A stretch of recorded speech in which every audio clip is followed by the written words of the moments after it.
Welcome to our Mahaperiyava களஞ்சியம் channel. இன்னைக்கு நம்ம பார்க்க போகிறது தெய்வத்தின் குரல் 4ஆம் பாகம் 6ஆம் அத்தியாயம் போர் தீர்ந்து அமைதி காண. அதில் துவைத ஜீவனுக்கு ஈசன் தொடர்புண்டு. ஈஸ்வரன் துவைத நிலையில் காரியம் பண்ணும் சகுன வஸ்துவாகவே இருந்த போதிலும் ஜீவனைப் போல் துவைதத்தை மட்டும் தெரிந்து கொண்டு அத்வைதமான நிஜ ஸ்வரூபத்தை அறியாதவனாக இருக்கவில்லை. வெளியில் துவைதமாயிருந்து கொண்டு ஈஸ்வரன் என்ற பெயரில் தெரியும் தானே உள்ளே அத்வைத ஆத்மாவாக நிர்குண பிரம்மமாக இருக்கிறோம் என்ற ஞானம் அவனுக்கு எப்போதும் உண்டு. தான் வெளியில் ஈஸ்வரன், உள்ளே பிரம்மம் என்று எப்போதும் அவனுக்கு தெரியும். தன்னிடம், அதாவது வெளியிலே தெரிகிற தன்னுடைய ஈஸ்வர ஸ்வரூபத்திடம் பக்தியோடு வருபவனை தனக்கு உள்ளே அனுப்பி வைத்து பிரம்மத்திலேயே ஐக்கியம் பெறும்படியாக பண்ணவும் அவனால் முடியும். அர்ஜுனனிடம் பகவான் இதைத்தான் பிற்பாடு கீதையிலேயே முடிவுக்கு போகிற சமயத்தில் சொன்னார். பக்தியோடு என் கிட்டே வந்தாயானால் அப்புறம் என் உள்ரூபம் என்ன என்று தெரிந்து கொள்ள ஆரம்பிப்பாய். அப்புறம் உள்ளேயே போய்விடுவாய் என்றார். ஜீவனால் நினைக்காமல் இருக்க முடியாதென்றும் நினைக்கிற மனசாலேயே அவனுக்கு ஜீவத்துவ ஐடென்டி என்றும் திரும்ப திரும்ப சொல்லியாயிற்று.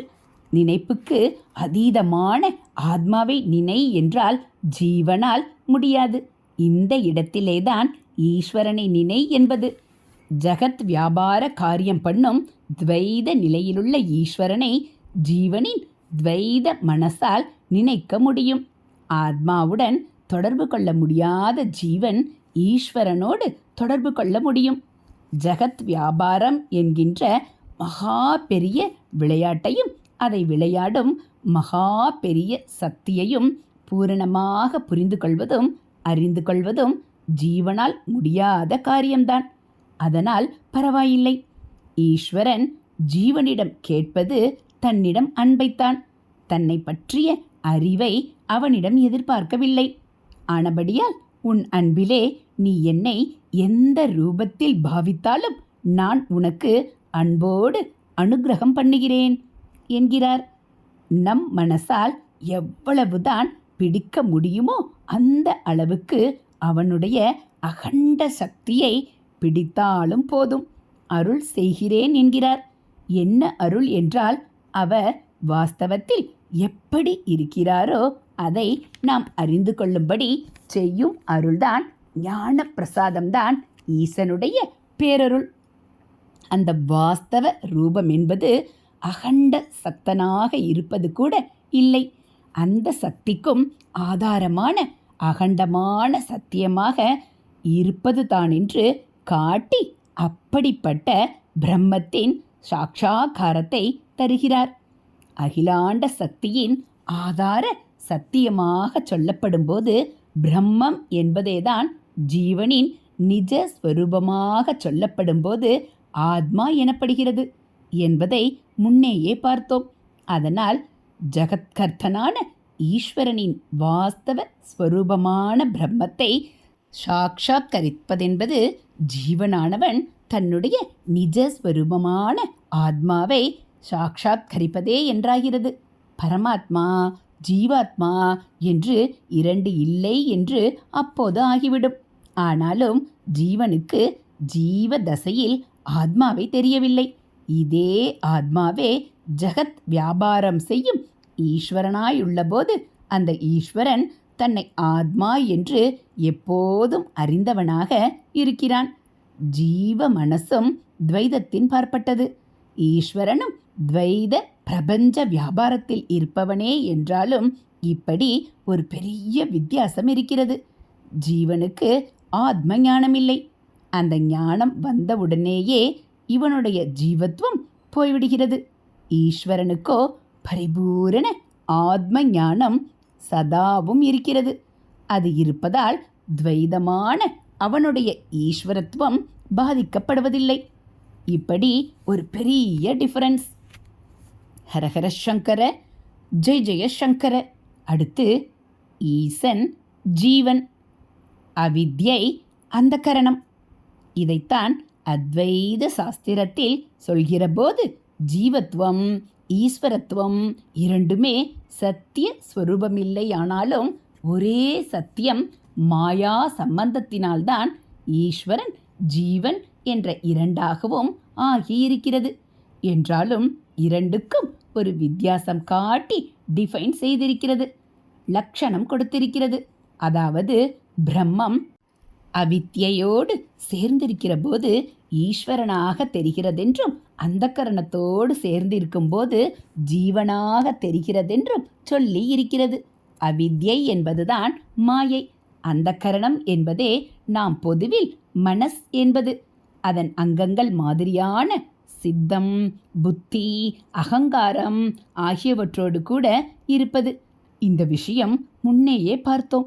அதாவது சின்ன சின்ன மனசுகளில் கட்டுப்பட்டு குறுக்கிடுபவன் ஜீவன். இப்படி ஆத்மாவை குறுக்கின மாதிரி காட்டும் மாயா சக்தியே ஈஸ்வரன். இருக்கிற ஒரே சத்திய வஸ்துவான ஆத்மாவை மறைத்து, அதாவது இல்லாத மாதிரி ஆக்கி முடிவிலே சத்தியத்துவமே இல்லாத பல ஜீவர்களை இருக்கிற மாதிரி காட்டும் சக்தியாதலால் அதற்கு மாயை என்று பேர். அதையேதான் அஞ்ஞானம் என்பது. அஞ்ஞானத்துக்கே இன்னொரு பேர்தான் அவித்யா.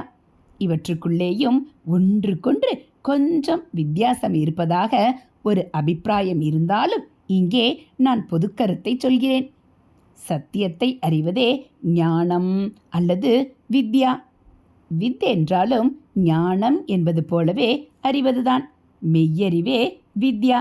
சத்திய ஞானமாய் இல்லாமல் இருப்பதை இல்லாததாகவும் இல்லாததை இருப்பதாகவும் தப்பாக அறிய பண்ணுவதால் மாயைக்கு அவித்யா என்று பேர். ஆனாலும் இப்படி மாயா சக்தியுடன் சேர்ந்திருக்கிற நிலையிலுள்ள ஈஸ்வரன் அவனை பொறுத்தமட்டில் அஞ்ஞானியாக இல்லை. ஈசான சர்வ வித்யானாம் என்பதாக அவன் வித்யைகளுக்கெல்லாமும் ஈஸ்வரனாக சொல்லியிருக்கிறது. நம்மை மாயையால் அஞ்ஞானியாக்கினாலும் அவன் அப்படி இல்லை. மாயையை அவன் வைத்து கொண்டிருக்கிறானாயினும் தானே அதில் கட்டுப்படாமல் வைத்து கொண்டிருக்கிறான். நம்மை மட்டும் அந்த மாயா சக்தியினால் கண்டம் கண்டமாக குறுக்குகிற அந்த கரணத்தோடு சேர்த்து கட்டி போட்டிருக்கிறான். இதனால் நாம் ஒன்று இப்படி கட்டுப்பட்டு ஜீவர்களாக மாத்திரம் இருக்கிறோம், அல்லது அவன் கட்டவிழ்த்து விட்டு தனக்கு உள்ளே அனுப்பும்போது அஞ்ஞானம் போய் ஆத்மாவாய் மாத்திரம் இருக்கிறோம். அவனோ துவைத மாயையிலே கட்டுப்பட்ட மாதிரி ஈஸ்வரனாக ஜகத் வியாபாரம் செய்யும் போதே ஆத்ம ஞானியாகவும் இருக்கிறான். அவனை லிமிட் பண்ணுகிற மாதிரி இருப்பது மாயை என்கிற அவித்யைதான். ஜீவனை லிமிட் பண்ணுவதோ அந்த மாயையிலிருந்து விளைந்த அந்த கரணம். இது ஒவ்வொருத்தருக்கும் ஒரு தினுசாக தனி மனஸ் என்பதாக ஆகி அவர்களை ரொம்பவும் சின்னதாக குறுக்கிவிடுகிறது. மாயை என்பது ஜெனரல், இத்தனை அந்த கரணத்துக்கும் பொதுவானது. அது சத்தியஸ்வரூபத்தை அத்தனை ஜீவர்களுக்கும் மறைக்கும் பொதுவான சக்தியாய் இருப்பது மாயை. இப்படி மெய்யறிவை மறைப்பதால் இதை அவித்யை என்றாலும், இதை கொண்டு ஜகத் வியாபாரத்தை நடத்தும் ஈஸ்வரனோ அவனை பொறுத்தமட்டில் இதனால் தன்னுடைய மெய்யறிவை இழக்காமலே இருக்கிறான்.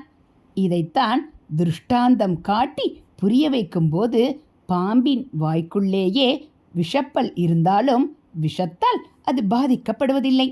அதனிடம் கடிபடுபவர்களை மட்டுமே விஷம் தாக்குகிறது. அதே மாதிரி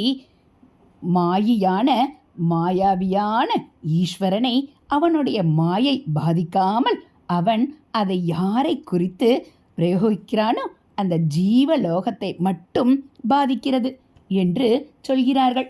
மேஜிக் பண்ணுகிறவன் தன் மாயா சிருஷ்டியாக பண்ணும் காட்சிகளை மற்றவர்கள் நிஜமென்று நம்பும்படியாக ஏமாற்று செய்கிறானே தவிர தானே அவற்றை நிஜமாக நினைத்து ஏமாற மாட்டான் அல்லவா? இப்படித்தான் மாயா ஜகத் சிருஷ்டிக்காரனான ஈஸ்வரனும் என்கிறார்கள். உபாதிகள் என்பதான லிமிட் பண்ணும் கண்டிஷன்கள் எதனாலும் பாதிக்கப்படாத ஐஸ்வர்யத்தை உடையவனுக்குத்தான் ஈஸ்வரன் என்று பேர் என்றே ஆச்சாரியால் விஷ்ணு சகசரநாம பாஷ்யத்தில் ஈஸ்வர நாமாவுக்கு பாஷ்யம் பண்ணும்போது விளக்கியிருக்கிறார். ஐஸ்வர்யம் என்றால் ஈஸ்வரனுடைய உடைமை, அவனுடைய தன்மை என்று அர்த்தம். ஆட்சி செய்கிற சக்தி உள்ளவன்தான் ஈஸ்வரன். ஈச் என்ற தாதுவுக்கு ரூல் பண்ணுவது, கவர்ன் பண்ணுவது, கமெண்ட் பண்ணுவது என்று அர்த்தம். இப்படி மற்றவற்றை அடக்கி ஆள்பவன் மாயை தன்னையே அடக்கி ஆள விட்டுவிடுபவனாக இருப்பானா? மாயையோடு கூடி இருந்தாலும் அந்த மாயையும் ஈஸ்வரன் அடக்கி ஆள்கிறான். ஆகையால் அது தன்னிடம் அதன் சாமர்த்தியத்தை காட்டி ஒரு தப்பு நானை தோன்றும்படி செய்ய விட்டுவிட மாட்டான். ஜீவன் ஆத்மாவை தெரிந்து கொள்ளாமல் ஜீவபாவம் வேறாகவும் ஆத்மஸ்திதி வேறாகவும் இருக்கிறது. அதே சமயம் அவை சம்பந்தமே இல்லாதவையும் அல்ல.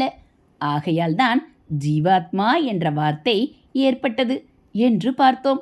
ஆனால் ஈஸ்வரன் எப்போதும் ஆத்மாவை அறிந்தவனாக ஞான ஸ்திதியிலேயே இருப்பதால் ஈஸ்வர பாவம் ஆத்மா என்பவை சம்பந்தம் மட்டுமுடைய வேறு வேறான இரண்டு அல்ல என்று தெரிகிறது. ஈஸ்வரனேதான் ஆத்மாவும் இரண்டையும் பிரித்து சம்பந்தப்படுத்தப்படாது. அதனாலேயே ஈஸ்வராத்மா என்று சொல்வதில்லை, பரமாத்மா என்றே சொல்கிறோம் என்றும் பார்த்தோம். அப்போது பரமாத்மா என்று ஏன் சொல்ல வேண்டும்? வெறுமனே ஆத்மா என்றால் போதாதா? என்றால் போதாதுதான். ஆத்மா என்று மாத்திரம் சொன்னால் ஜீவர்களான நம்முடைய நினைப்பில் அப்போதும் ஜகத்தும் ஜகத் வியாபாரமான ஈஸ்வரனின் காரியமும் வராமல் போய்விடும். ஈஸ்வரனும் அற்றுப்போன நிர்குண தத்துவத்தையே ஆத்மா என்று நினைப்போம். அதனால் பரம என்ற அடைமொழி போட்டது. பரம அல்லது பர என்று ஏன் ஆத்மாவுக்கு முன்னே போட்டதென்றால் ஜீவனை விட பரம சிரேஷ்டமான ஸ்தானத்தில் ஈஸ்வரன் இருப்பதால் அப்படி போட்டிருக்கிறது. ஆத்மாவாக மாத்திரம் அவன் இல்லை என்பதால் அவனை ஆத்மா என்று மட்டும் சொல்ல முடியாது. அவனுடைய நிலையிலிருந்து கொண்டு ஈஸ்வரனாக பார்க்கும்போது அவனுக்கு ஆத்மா வேறாக இல்லாததால் ஈஸ்வராத்மா என்றும் சொல்ல முடியாது. ஆனால் நம்முடைய நிலையிலிருந்து பார்க்கும்போது ஏக ஆத்மாவே நம்மாதிரி அஞ்ஞானியாகவும் அல்ப சக்தனாகவும் இல்லாமல் நம்மை விட மிக உயர்வான உத்தமமான சர்வஞனாகவும் சர்வ சக்தனாகவும் ஈஸ்வர வேஷம் போட்டுக்கொண்டிருக்கும் போது அப்படி இருப்பவனை அவனுடைய அந்த உயர்வு தோன்றும்படியாக பரமாத்மா என்று சொல்ல வேண்டியதாகிறது. அதை அத்வைதிகளின் நோக்கிலே சொன்னது. ஒரே பிரம்மம், ஒரே ஆத்மா என்பவர்கள் ஏன் பரமாத்மா ஜீவாத்மா என்று இரண்டு சொல்ல வேண்டும் என்பதற்கு இவ்வளவு சொல்ல வேண்டியதாயிற்று. உச்சி அத்வைதத்தில் இல்லாமற் போகும் அநேக இரட்டைகளை விவகார நோக்கில் எம்பிரிக்கல் எக்ஸிஸ்டன்ஸ் என்கிறார்களே, அந்த நடைமுறை லோகத்தின் கோணத்திலிருந்து அத்வைதம் ஒப்புக்கொள்கிற போது சொல்கிற ஒரு இரட்டைதான் இப்படி பரமாத்மா ஜீவாத்மா என்பதும். ஹரஹர சங்கர ஜெய ஜெய சங்கர, ஹரஹர சங்கர ஜெய ஜெய சங்கர. மகா பெரிவாச்சரணம். இதுபோல் தெய்வத்தின் குரல் பகுதிகளை நீங்கள் தினந்தோறும் கேட்கணும் அப்படின்னா மறக்காமல் நம்ம சேனலை சப்ஸ்கிரைப் பண்ணுங்கள். கூடவே பெல்லைக்கானை கிளிக் பண்ணி ஆளுங்கிற பட்டனையும் அழுத்திடுங்க. நம்ம சேனலில் வரக்கூடிய தெய்வத்தின் குரல் பகுதிகள், மகா பெரிவா மகிமை, ஆன்மீக கதைகள் எல்லாம் உங்களுக்கு பிடிச்சிருந்தா ஒரு லைக்கும் கமெண்ட்டும் கொடுத்து உங்களுக்கு தெரிஞ்சவங்களுக்கும் ஷேர் பண்ணுங்கள். தேங்க்யூ.